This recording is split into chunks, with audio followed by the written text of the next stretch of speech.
Raja did not borrow from a bank. He borrowed from his future self. The problem was, his future self also had bills. In 2077, payday no longer came once a month. It came whenever the city allowed you to touch it. Every worker in Neon Jakarta had a salary meter floating inside their wrist device, showing how much money they had already earned, how much was waiting, and how much of next month had already been sold. For most people, it looked like freedom. For Raja, it slowly became a trap. Raja worked as a factory maintenance technician in District 12, a cold industrial zone where machines never slept and workers were expected to move like machines too. His job was to fix conveyor arms, coolant pipes, robotic joints, and anything else that broke during the night shift. He was not lazy.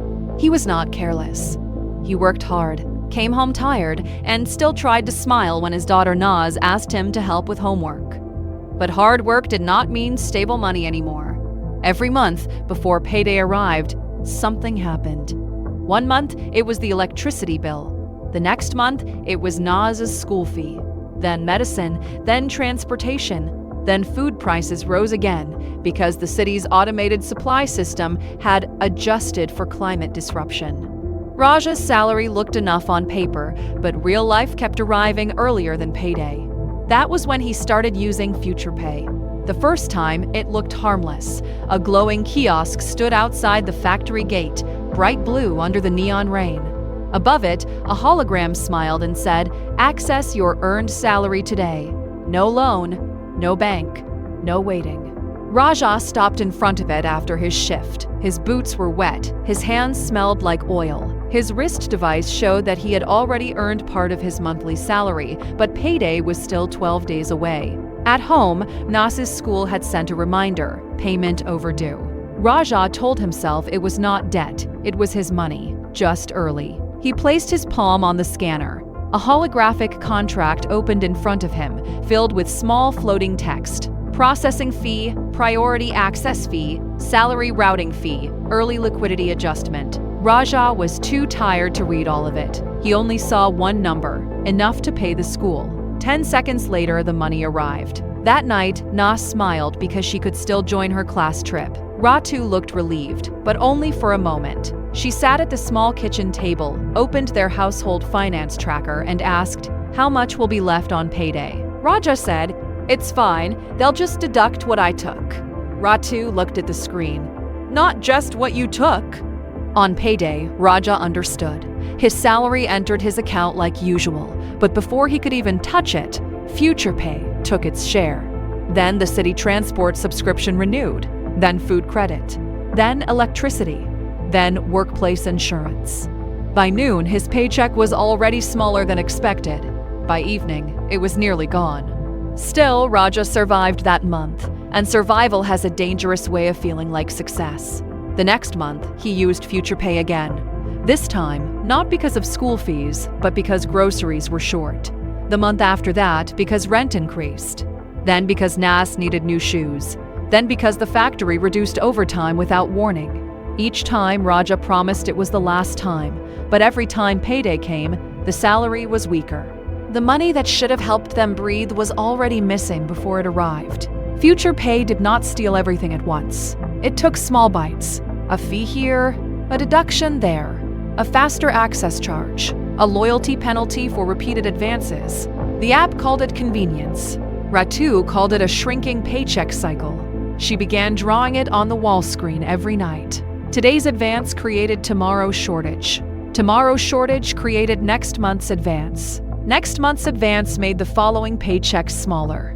The smaller paycheck created another emergency. The emergency sent Raja back to the kiosk. It was not one big chain. It was a circle. One rainy evening, Raja came home later than usual. His face was pale, and his factory jacket was still damp. Nas was asleep on the couch with her school tablet open. On the screen was a notice, final reminder, tuition balance due. Ratu did not shout. That made it worse. She simply turned the wall screen toward him. Their future salary meter was displayed in red. Not just this month, not just next month. 3 months ahead had already been partially drained. Raja stared at the numbers. "I thought I was protecting us." Ratu's voice was soft but sharp enough to hurt. "You are protecting today by attacking tomorrow."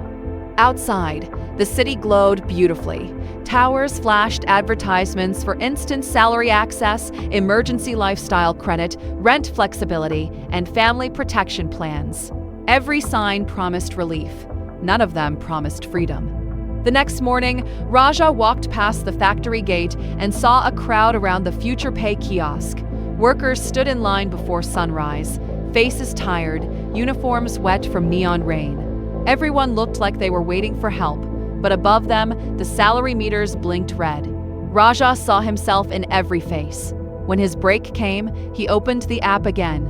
His thumb hovered over the advance button. The offer was ready. Unlock 40% of next salary now. Below it, smaller text said, "Future deductions may apply." For the first time, he did not press accept. Instead, he opened the contract history. Every month was there, every fee, every deduction, every small decision that had looked reasonable in the moment.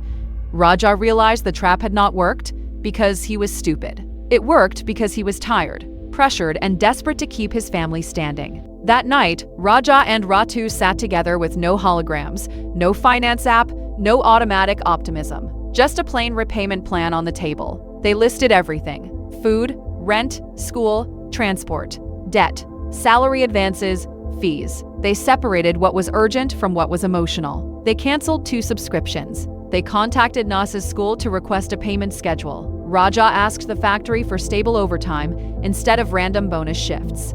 Ratu created a rule: no advance unless both of them agreed and knew exactly how much would disappear from payday. It did not fix everything. The next payday was still painful. The salary arrived damaged, already cut by old decisions. But this time, they did not pretend it was normal. They watched the deduction happen, wrote it down, and planned around the real number, not the number Raja wished they had. Weeks passed. The salary meter still drained, but slower. The red warning became orange, then yellow. Raja still felt tempted when emergencies came. But now he understood something most workers learned too late. A paycheck advance is not free money. It is a message from the future saying, "I will have less because you needed more today."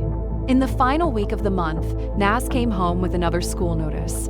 Raja felt the old fear return. His thumb moved toward the app. Ratu placed her hand over his. Not angry, not judging, just reminding. Together, they opened the repayment plan instead. On the screen, the city showed them 2 versions of life. On the left side, today's paycheck, fast money, instant relief, 1 more advance. On the right side, the future paycheck, smaller, weaker, already claimed before it arrived. Raja looked at both sides and finally understood the real cost. He had not been borrowing from a company. He had been borrowing from the version of himself who was supposed to survive next month. And if he kept doing it, one day that future self would have nothing left to give. This is the lesson from Finance 2077. Cash flow is not just about how much you earn. It is about when money arrives, where it goes, and how many pieces of your future have already been sold before payday begins. Next time, in the city where rent was paid by subscription, we enter a world where people no longer own homes, no longer rent homes, but subscribe just to keep a roof over their heads.